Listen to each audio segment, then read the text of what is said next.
Salut, je m'appelle Guerrero Sambia, je suis princesse de Badolité, passionnée des cultures, des traditions et des spiritualités africaines. Aujourd'hui, je vais vous parler d'une pratique qui est très répandue en Afrique. Il s'agit de la circoncision. Le Kosa de la Zani, donc l'Afrique du Sud, l'appelle Ulualieko, les Solos du Togo l'appellent Ichembo, les Mbaka du sud du Bangui, qui est en République démocratique du Congo, l'appellent Gazawili, plutôt, et chez nous, le Mbandi, on appelle ça Gaza. Dites-moi comment est-ce que vous appelez circoncision dans votre langue maternelle. Mais là n'est pas le sujet. Aujourd'hui, pourquoi je vous reviens? J'ai discuté avec quelqu'un qui me dira que non, généralement, vous savez quoi?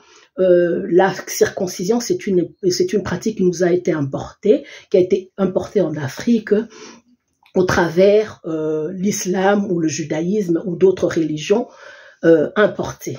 Alors, je vais juste donner une illustration. Chez les Mbaka, aujourd'hui, on va aller dans le sud du Bangui. Donc, c'est une province qui est située au nord-ouest de la République démocratique du Congo. Je vais vous parler d'une légende. Cette légende vient donc de la tribu Mbaka. Qu'est-ce que cette légende raconte? La légende raconte qu'il y avait deux frères. Donc, l'un s'appelait Bagaza et l'autre s'appelait Yakolo. Et un jour, leur piège avait pris en gibier. Et ils ont décidé d'offrir ces gibiers à leur divinité qui s'appelait Bagala. Alors, lorsqu'ils l'ont fait, après avoir offert le gibier, ils devaient le préparer. Donc, ils ont préparé et ils ont commencé à manger. Pendant qu'ils mangeaient, Yakolo, il a été un peu trop gourmand et il allait trop vite. Donc, c'est qui suscita la colère de Bagaza et ils se sont battus. Donc, ils se sont battus et pendant leur lutte, Bagaza a été blessé. Donc, il a été blessé à son prépuce. Donc, ils sont allés voir un guérisseur, donc du nom de Zolo, et Zolo décida d'enlever le pot, donc la peau plutôt, donc le prépuce. Et donc, 3 jours après, donc le gens s'attendait à ce que Bagaza soit mort. Mais 3 jours après, il ne souffrait pas et la plaie s'était cicatrisée. Donc, Zolo décida aussi de circoncire Yakolo par réciprocité. C'est comme ça que les Mbaka ont commencé à pratiquer la circoncision. Donc, vous allez voir que ça n'a rien à voir. Ce n'est pas quelque chose qui a été importé.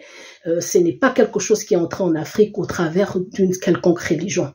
Alors, si on en revient à la science ou à l'histoire, l'éminent professeur Cheikh Anta Diop, dans son livre Nation nègre et culture, s'est basant sur les témoignages d'Hérodote, qui est des pères de l'histoire gréco-romaine, je dirais occidentale.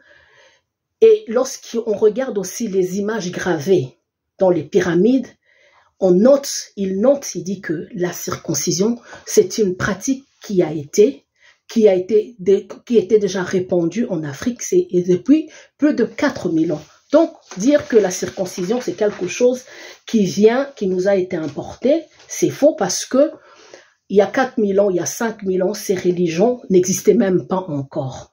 Donc, voilà la circoncision, pour dire, elle compte parmi les nombreuses choses que l'Afrique a apportées au monde et à l'humanité.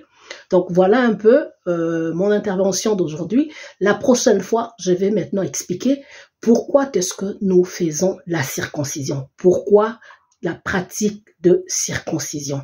Au revoir et à la fois prochaine. Je vous remercie.